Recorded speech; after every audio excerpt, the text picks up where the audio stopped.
Buenos días. Tenemos con nosotras a José Antonio Rodríguez Arranz, que es viceconsejero de Derechos Humanos, Memoria y Cooperación del Gobierno Vasco. Buenos Muchísimas días, Egunon. gracias, Mm, Egunon.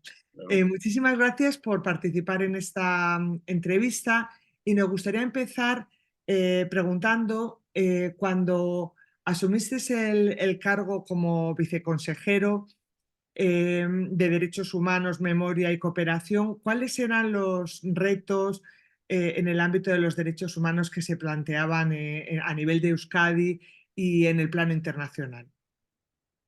Bueno, yo asumí esta responsabilidad en octubre del año 20, ¿no?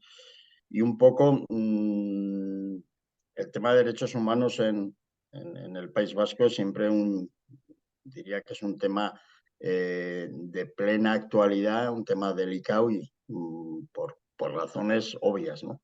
Por razones como que, pues que este país en las últimas décadas ha vivido pues graves vulneraciones de derechos humanos. Lo vivió como consecuencia de la represión de la dictadura, lo vivió como consecuencia de 5 décadas de terrorismo de ETA, lo vivió también como efecto del terrorismo parapolicial o de extrema derecha, de la guerra sucia, de la tortura, en ocasiones la utilización ilegítima de la violencia por miembros de los cuerpos y fuerzas de seguridad del Estado. Es decir, diría que hay una sensibilidad especial en relación a la vulneración de los derechos humanos, en este caso en nuestro país, y a la necesidad de un compromiso activo eh, para su garantía y para su defensa.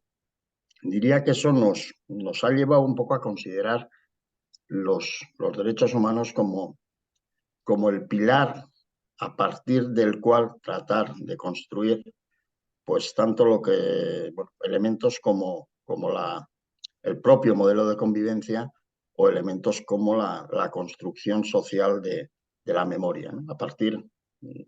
Hemos tratado de impulsar el hecho de que el elemento de referencia para la construcción del modelo de convivencia y para la construcción social de la memoria fuera precisamente el respeto a los derechos humanos. Mirar desde esa lente, mirar desde ese enfoque, desde ese prisma, desde esa perspectiva y a partir de esa mirada construir. Construir quiere decir tener siempre una mirada crítica en relación a la vulneración de esos derechos. Siendo eso así, bueno, de alguna manera pensando así o en sintonía con esos principios, elaboramos un plan, el Plan Udaberri 2024, el Plan Primavera 2024, que es un plan y las palabras no están elegidas al azar, un plan de convivencia, derechos humanos y diversidad. Y eso quería decir un plan que pretendía o que tiene como objetivo más y mejor convivencia basada en el pilar de los derechos humanos en una Euskadi cada vez más diversa, que cada vez se siente más diversa y asume la diversidad como un valor añadido ni en ningún caso como un imperativo, como un castigo, ¿no? Y siendo eso así, siendo ese un poco nuestra hoja de ruta, ese plan tiene tres agendas. La agenda vasca para la convivencia, que básicamente tiene como ejes la centralidad de las víctimas, la construcción de la memoria, la política penitenciaria y un poco una cultura en pro de la convivencia. Eso sería la agenda vasca para la convivencia, una agenda global de derechos humanos y una agenda vasca para la diversidad. Pero son los derechos humanos y el respeto y el compromiso con los derechos humanos el elemento, diría, transversal y el elemento inspirador de todo el plan. En concreto, la Agenda Global de Derechos Humanos tiene 19 acciones, creo que son acciones básicamente yo diría de sensibilización, de formación, de empoderamiento, por una parte, y luego también situar en la perspectiva de que sea el principio rector de los derechos humanos el enfoque del conjunto de políticas del país, no solo de las políticas vinculadas a la convivencia, sino del conjunto de las políticas del país, ¿no? Y ahí podría poner dos ejemplos que están todavía en fase, diría, de construcción, pero que de alguna manera sí simbolizan ese propósito, ¿no? Por una parte, el plan de empresa y derechos humanos, desde la perspectiva de, bueno, pues que las empresas sean también actores involucrados en la defensa y en la protección de los derechos humanos,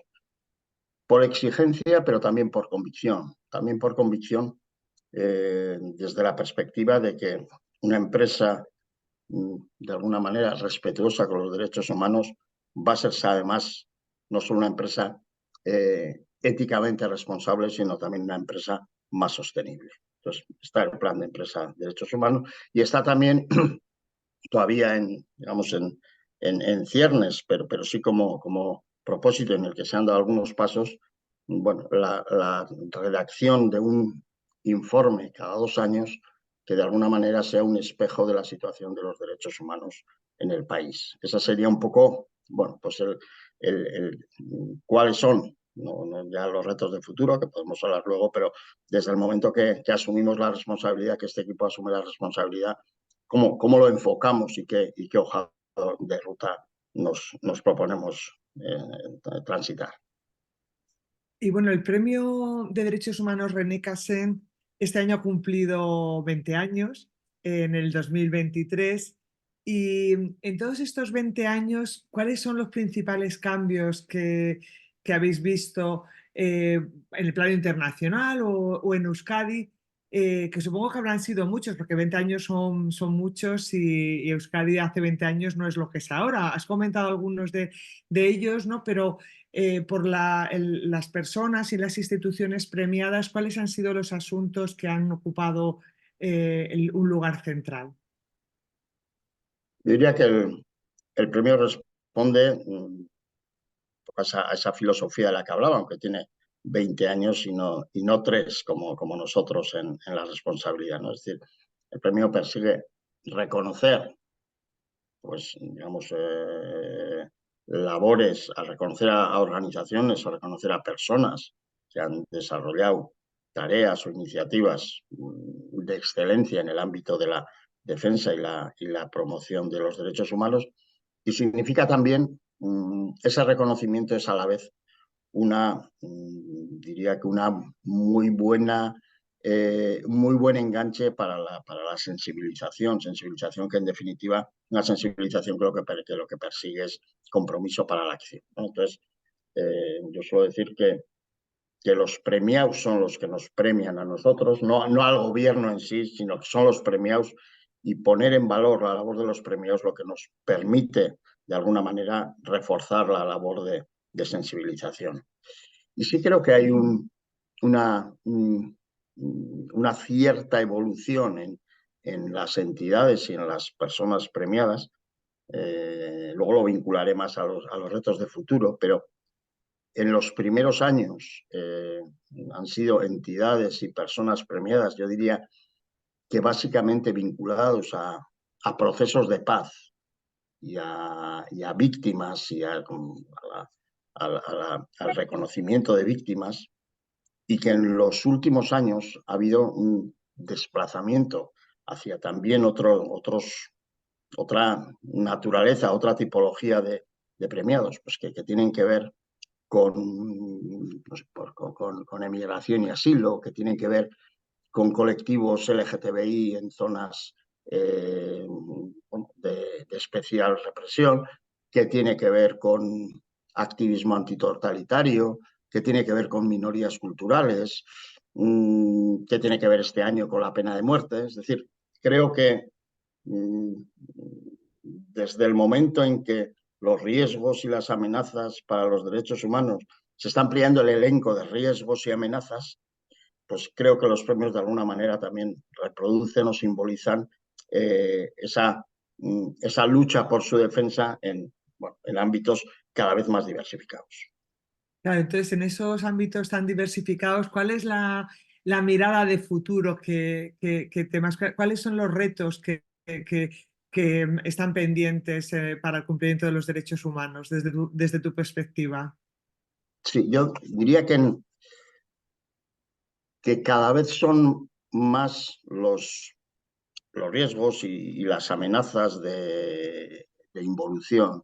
Es decir, en el imaginario situábamos antes la vulneración de derechos humanos, sobre todo en el terreno de la guerra, de la no paz, de los conflictos armados, del terrorismo internacional. Es decir, situábamos sobre todo ahí, ¿no? Y creo que los últimos años, en todo el contexto global, nos están enseñando que la casuística de vulneración de derechos es mucho más amplia que ciertamente esas situaciones extremas que se dan en las guerras o en los conflictos armados internacionales, ¿no?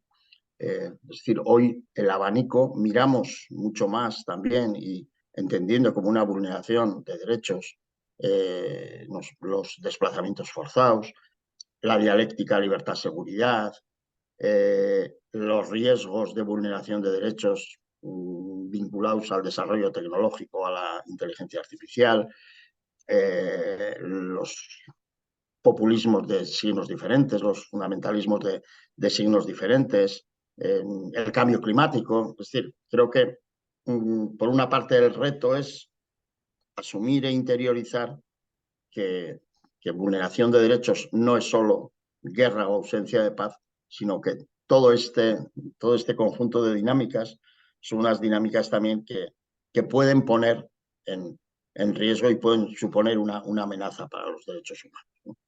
Y luego hay otro reto que también a veces en el imaginario, y seguramente es fruto de esa comprensión de la que hablaba ahora, parece que los derechos humanos son algo genérico, algo teórico, que, bueno, normalmente no me afecta a mi vida, ¿no? Entonces, tratar de hacer una pedagogía, y creo que los premios también sirven para eso, de que los derechos humanos, por ser universales y por ser indivisibles, son también derechos de proximidad que están vinculados a la dignidad de las personas, que están vinculados a su bienestar, a su bien ser de las personas. Y cuando digo de las personas, de todas de las personas de nuestro entorno próximo, pero también del conjunto de la humanidad, ¿no? Entonces, esa asunción de que no es algo ajeno y externo a mí, y por tanto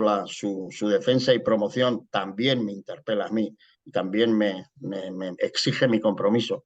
Yo creo que es también otro de los retos. Para mí serían los dos retos fundamentales: el ampliar la lente, de que no es solo la guerra o la ausencia de paz, y en segundo lugar también el fusionar el ámbito local y el ámbito global. Es decir, no son universales, pero por ser universales, como digo, son también de proximidad y nos interpelan a todos, a los gobiernos, a las instituciones, a las organizaciones, pero también a todos y cada uno de nosotros y nosotras.